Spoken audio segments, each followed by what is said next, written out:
Du Père Tancret, précis de théologie ascétique et mystique, introduction suite. La raison éclairée par la foi et l'expérience. La raison naturelle étant un don de Dieu absolument nécessaire à l'homme pour connaître la vérité, qu'elle soit naturelle ou surnaturelle, a une part très large dans l'étude de la spiritualité comme de toutes les autres branches de la science ecclésiastique. Mais quand il s'agit de vérité révélée, elle a besoin d'être guidée et perfectionnée par les lumières de la foi. Et pour appliquer les principes généraux aux âmes, elle doit s'appuyer sur l'expérience psychologique. Son premier rôle est de recueillir et d'interpréter et de coordonner les données de l'écriture et de la tradition. Celles-ci sont en effet dispersées dans différents livres et ont besoin d'être réunies pour former un tout. De plus, les paroles sacrées ont été prononcées en telle et telle circonstance, à l'occasion de telle ou telle question, dans tel milieu donné. De même, les textes de la tradition ont été souvent motivés par les circonstances de temps, de personnes. Pour en saisir la portée, il faut les situer dans leur milieu, les rapprocher d'enseignements analogues, puis les grouper et les interpréter à la lumière de l'ensemble des vérités chrétiennes. Ce premier travail fait, on peut de ces principes tirer des conclusions.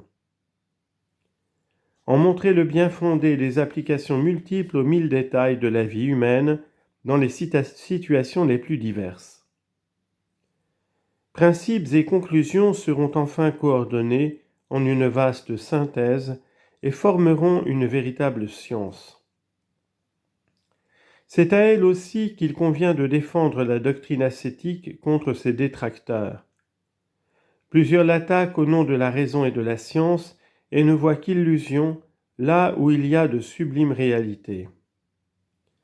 Répondre à ces critiques en s'appuyant sur la philosophie et la science est précisément le rôle de la raison.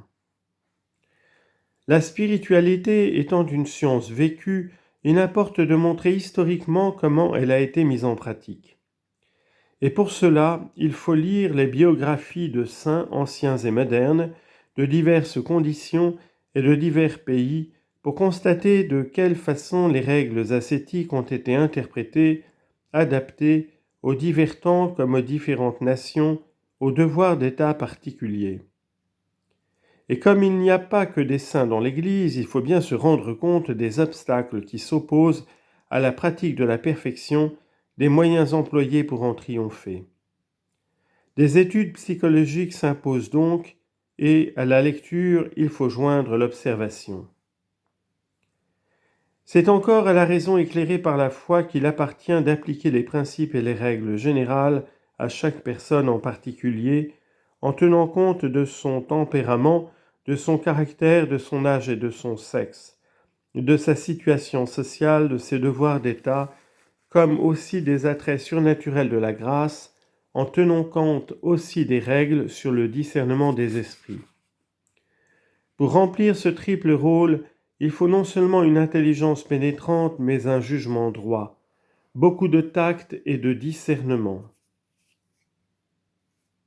Il y faut joindre l'étude de la psychologie pratique, des tempéraments, des maladies nerveuses et des états morbides, qui ont tant d'influence sur l'esprit et la volonté.